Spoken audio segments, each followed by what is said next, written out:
ये इंसान का जीवन एक फुटबॉल की तरह है कि यहाँ से लगी वहां पहुंच गई, वहां से लगी वहां पहुंच गई। कोई विरला होगा कि पहले किक में गोल में पहुंच जाते हैं, नहीं तो कई बार तो 30-30 मिनट इधर से उधर पैरों पे रहते तब जाके गोल होता है। बाकी फिर वहां से सीखा, वहां से देखा कि भैया जिंदगी का क्या है कि जिंदगी देने का नाम है, लेने का नाम नहीं। जीवन एक धारा की तरह है, अगर आप बेहतर है ठीक, अगर रुक गए तो सड़ जाओगे। बाकी मैं जिंदगी में 2 ही काम करता हूँ, वर्क या वर्कआउट। अच्छा। तीसरा काम ज्यादा करता नहीं हूँ, वही है। और मैं प्योर वेजिटेरियन हूँ। अभी रेसलिंग से मुझे जुड़ने का मौका मिला था। मैं रेसलिंग फेडरेशन ऑफ इंडिया का पहला ब्रांड एम्बेसडर था 2014-15 में।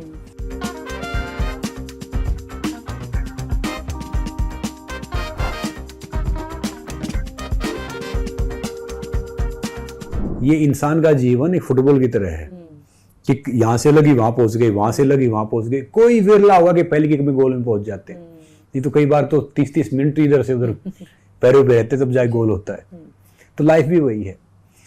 बाकी फिर वहां से सीखा, वहां से देखा कि भैया जिंदगी का क्या है कि जिंदगी देने का नाम है, लेने का नाम नहीं। जीवन एक धारा की तरह है, अगर आप बेहतर है ठीक, अगर रुक गए तो सड़ जाओगे।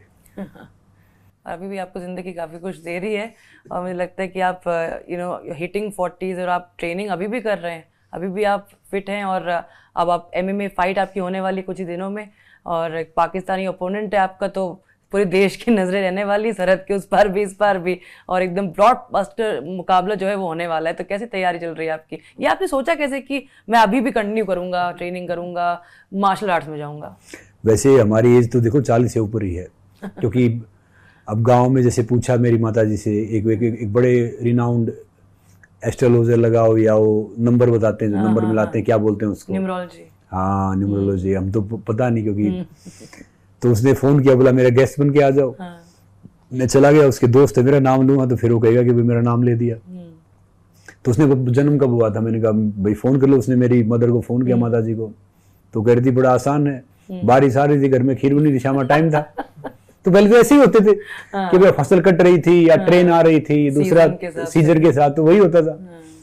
तो गांव में देखता हूँ तो जो मेरे आसपास वाले हैं वो बड़े बड़े हो गए हैं, तो बच्चे बड़े बड़े हो गए, किसी की शादी हो गई, तो देखता हूँ। बाकी मैं जिंदगी में 2 ही काम करता हूँ, वर्क या वर्कआउट। अच्छा। तीसरा काम ज्यादा करता नहीं हूँ, वही है। और मैं प्योर वेजिटेरियन हूँ। तो मैंने देखा कि अभी रेसलिंग से मुझे जुड़ने का मौका मिला था। मैं रेसलिंग फेडरेशन ऑफ इंडिया का पहला ब्रांड एम्बेसडर था 2014-15 में। तो अभी रेसलिंग बहुत फेमस थी, कुछ 2-3 साल से, मतलब पिछले साल तो बहुत फेमस रही। ब्रिजभूषण जी का हुआ, फिर जो हमारे जो रेसलर्स हैं, जो युवा रेसलर्स हैं, उनका कुछ हुआ। तो वो रेसलिंग पीछे आ रही थी। तो वो जो हो रहा था ना, वहां पे बैठे थे वो, मैं कहूंगा कि कौन सही कौन गलत है, मगर वो कुश्ती पीछे जा रही थी। किस वजह से? क्योंकि जब आप बैठते हैं कि रेसलिंग पे ऐसे एलिगेशन लगते हैं कि भैया सही पारदर्शिता नहीं हो रही, कोई मोलेस्टेशन का ये हो गया, कोई दूसरा हो गया, तो क्या होता है वो चीज़ पीछे जाती है। कोई भी विवाद होता है वो चीज़ आगे नहीं आती, वो विवाद से चीज़ हाईलाइट होकर पीछे जाती है। जैसे पहले कुछ मीडिया ने भी रेसलिंग को डिफरेंट लिया, पहले बोलते थे कि भैया 2 पहलवान बुला लाओ, 2 पहलवानों कर लाओ।